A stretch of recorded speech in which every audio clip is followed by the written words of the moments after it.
Un monde économiquement disloqué, avec les yeux rivés sur les États-Unis. Alors, est-ce que malgré les soubresauts estivaux, sommes-nous toujours dans cet atterrissage en douceur que les marchés financiers appellent de tous leurs vœux? Nous allons passer quelques minutes ensemble pour y répondre.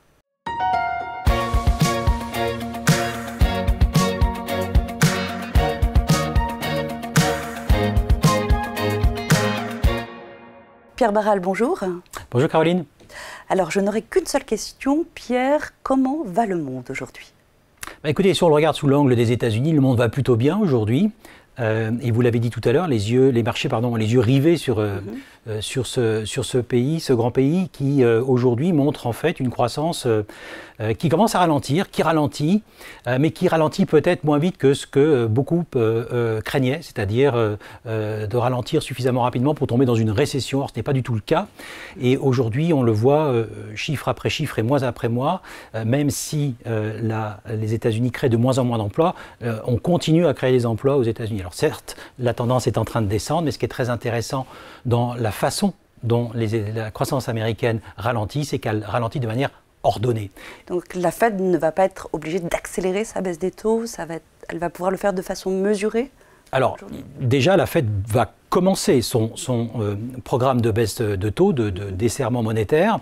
La question que se posent les marchés, c'est est-ce que la Fed n'est pas trop en retard sur cette première baisse de taux, parce que d'autres banques centrales, comme la BCE, la Banque d'Angleterre, etc., ont déjà commencé à desserrer les taux monétaires. Et donc, ce que nous pensons, nous, c'est que finalement, compte tenu du ralentissement qui est assez graduel, proportionnel, la Fed est en train quelque part d'avoir réussi ce pari d'un ralentissement graduel de la croissance qui va lui permettre de baisser ses taux de manière assez douce finalement et assez lente.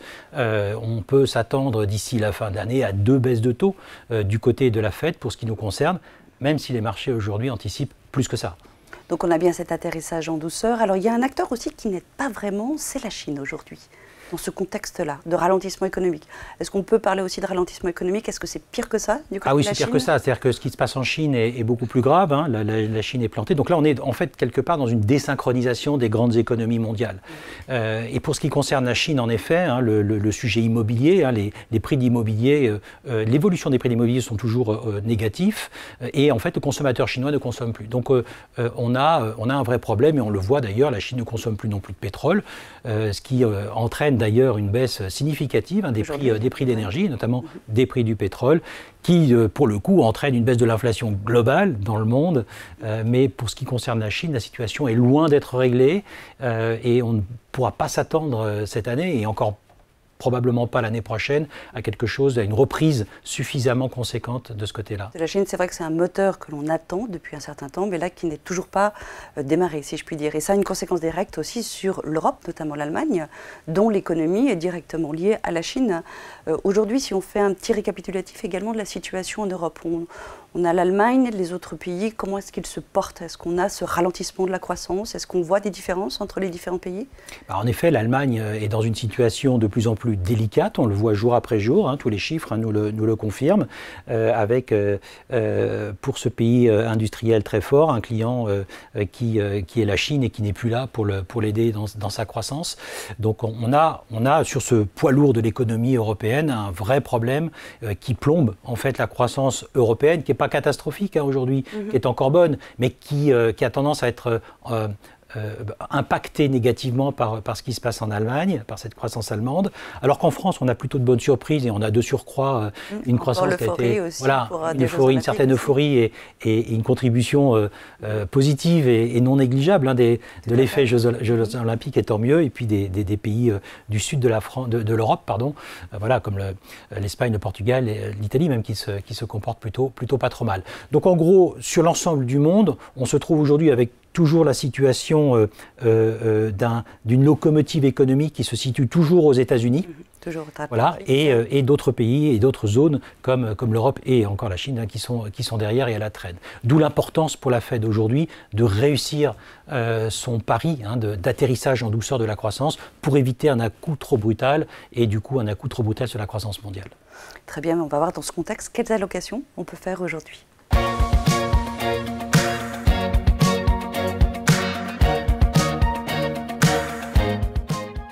Donc Pierre, un contexte de ralentissement de la croissance d'un point de vue global. Alors depuis 3 mois, vous renforcez la classe d'actifs obligataires et là c'est quelque chose que vous allez maintenir, vous allez renforcer. Oui. Absolument, c'est une conviction très forte chez nous. C'est-à-dire qu'en effet, pour ce second semestre 2024, il nous a paru de plus en plus évident que les portefeuilles feraient mieux d'être positionnés plutôt sur la partie obligataire, le marché obligataire, afin de loquer des taux d'intérêt intéressants, puisque nous anticipons... Quand on dit loquer, bloquer des taux d'intérêt relativement élevés afin de préparer ce que nous attendons, c'est-à-dire une baisse des taux. Alors d'abord une baisse des taux de la part des banques centrales, on l'a dit, parce que l'inflation, les niveaux d'inflation sont revenus sur des niveaux qui permettent aux banques centrales de commencer, voire de continuer à baisser leurs taux. Et puis ensuite, cette renormalisation des courbes de taux qui redeviennent à nouveau positives, c'est-à-dire avec des taux courts qui sont en dessous des taux longs et qui vont permettre ensuite aux taux longs de profiter notamment de ce qui se passe sur les taux des banques centrales et donc de baisser. Donc nous, ce que nous souhaitons, c'est être plutôt exposés sur les marchés obligataires que sur les marchés d'actions aujourd'hui. Alors quand on parle de marché obligataire, il y a aussi différents segments sur cette classe d'actifs. Vous allez privilégier quel type d'obligations aujourd'hui ?